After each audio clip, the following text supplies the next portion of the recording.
Welcome to Bible Land, kids, where the Bible comes alive in one-dimensional paper cutouts, popsicle stick figures, and Lego creatures, reminding us and showing us how the Bible can come alive.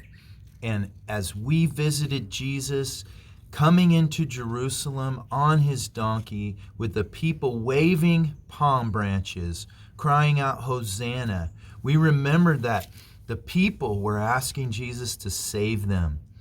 They were seeing him as somebody that could help them and to be their leader. Jesus knew that those same people, not long after that, would also be saying, crucify him, turn away from him, kill him. Why? Why would the people want that to be done to Jesus? When they were crying out, Hosanna, their hearts had become hard. Well, come along with me. We've got some more places to visit, and I know that you'll remember this as well.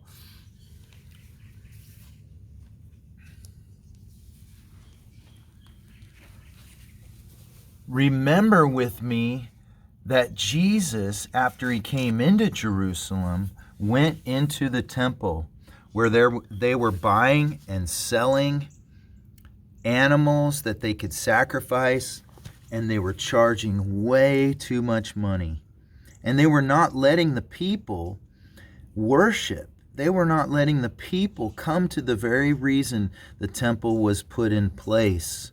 And so Jesus cleansed the temple. He drove out the money changers, those who were buying and selling and charging too much for something that they could give to God. God doesn't like it when people can't worship freely. We have been blessed with many ways that we can worship God. We can give to him our tithes and offerings. We can give him our time. We can give him our friendship, and that's what God really desires. Well, come along with me. I know you'll remember this part too. Remember when Jesus was with his disciples at the Last Supper, there was some things going on there. Even the disciples were eating with him, and they were arguing who was the greatest. They were trying to see who Jesus thought was the greatest. But there was something that Jesus said, one of you will betray me. One of you will turn away from me. One of you's not serious about following me. And they began asking themselves, is it me? Began asking Jesus, is it me? Who is it? Well, we found out in our story that it was Judas. Judas would turn away from Jesus. And remember, last week, we visited a place where we saw Peter with a servant girl who was telling Peter, you're one of his disciples. You're one of his, and I know you are because I recognize your voice. You're one of his disciples because you sound like you're from Galilee. And Peter quickly said, no, I'm not one of his. I don't know the man, as he stood by the fire, and he said, I don't know him. And Jesus had said, you will do that 3 times, Peter, before the rooster crows. You will deny me 3 times. Well, come along with me. We've got some more things to look at here. Jesus was led up to a place called the Pavement, where the governor, Pilate, was governing. And this place was a place where he would not be set free. The people were calling out that Barabbas, a criminal, someone who had done something wrong, should go free. Why didn't Pilate let Jesus go free? He was the governor. He could have done that. Why didn't he say, I don't want Jesus to die. Well, he said, I didn't find anything wrong with Jesus. I don't find any fault with him at all, while he sat on his throne. And he looked and said, I guess I'll have Jesus beaten. I hope the people will be satisfied with that and then let Jesus go free. But the people cried out, the same ones that cried out, Hosanna, kill him, crucify him, let his blood be upon our heads. Jesus was so saddened by this, and by now he was very weakened as well. And as they led him out, the Romans, they found a man to carry Jesus' cross. You know, the Romans could actually make you do a favor for them. If they asked you to, they could make you do a special favor. And they found this man, Simon, and made them carry Jesus' cross. It would have been very heavy, and Jesus at this point was weak. He had lost a lot of blood. He had been beaten, and even though Pilate wanted him to go free, the people said, no way. And so they found Simon, and he picked up this cross and carried it. And they led Jesus up to a place called the Skull, a place where there was a rock that looked like a skull. It was a place that they knew Jesus would go to and be crucified with criminals on his right side and on his left side. Not only was Jesus put with criminals when Pilate had judged him, but he was put with criminals even while he was dying. And the Bible had written about this and said that he would be numbered among the transgressors. That is, those who would be sinners. Had Jesus done anything wrong? No. He had done nothing. Nothing to get arrested. Nothing to be crucified for. Pilate was afraid. He was afraid of the people. He wasn't trying to do right by Jesus.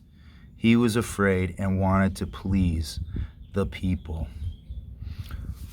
Well, God's plan for our lives is to bear fruit. God wanted this for Israel.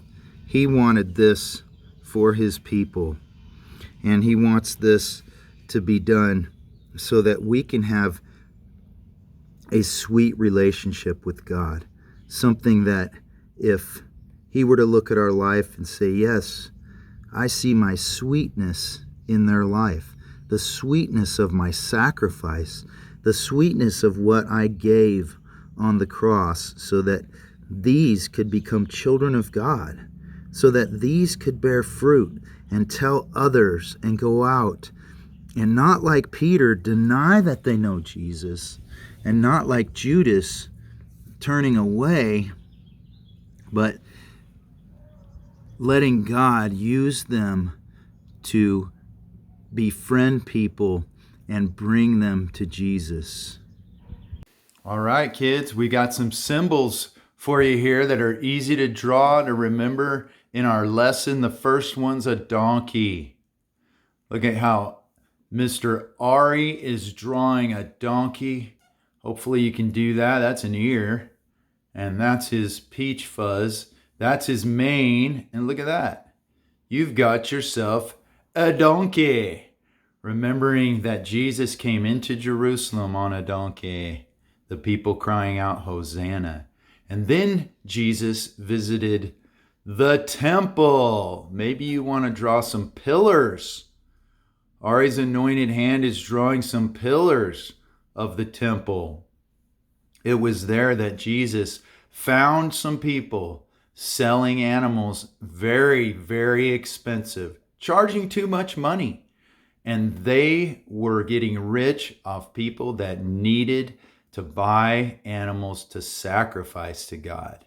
And then remember, we visited his disciples at the Last Supper, and Ari's going to draw a cup. So watch along and draw along with Ari this cup.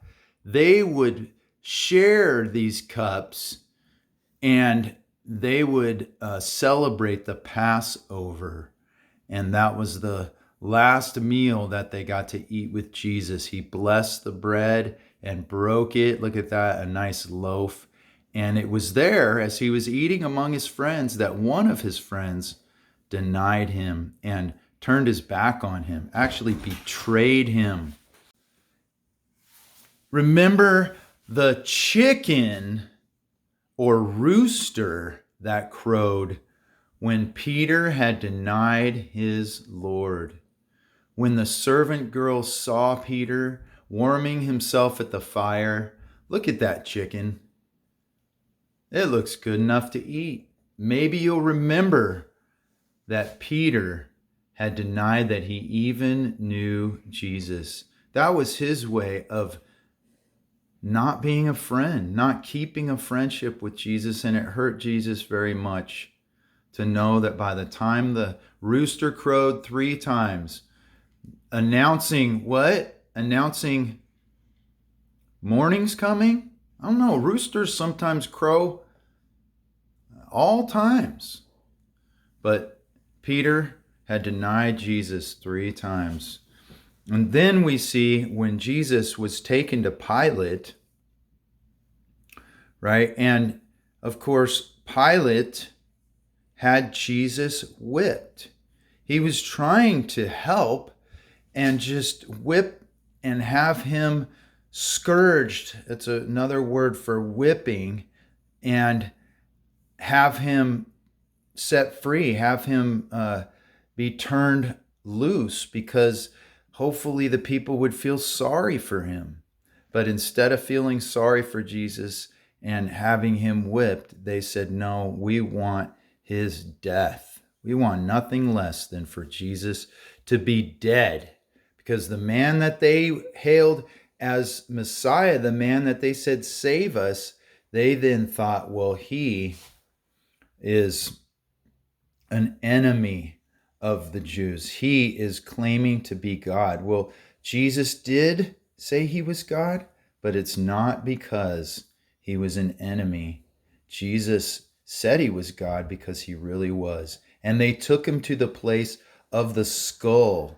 There was a rock there called Golgotha, and it looked like a skull. And remember Jesus there on that hill? He was there with a couple other guys on crosses as well.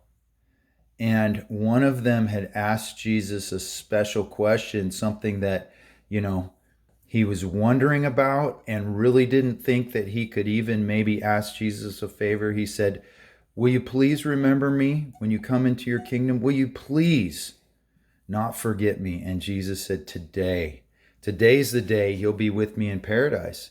Because when Jesus died and this man died as well, both of them went into paradise, a place where they would rest and encourage each other that what was done through God, was done to let people trust in what Jesus is all about, saving people from their sins, trusting in that his blood is enough to forgive everyone's sin.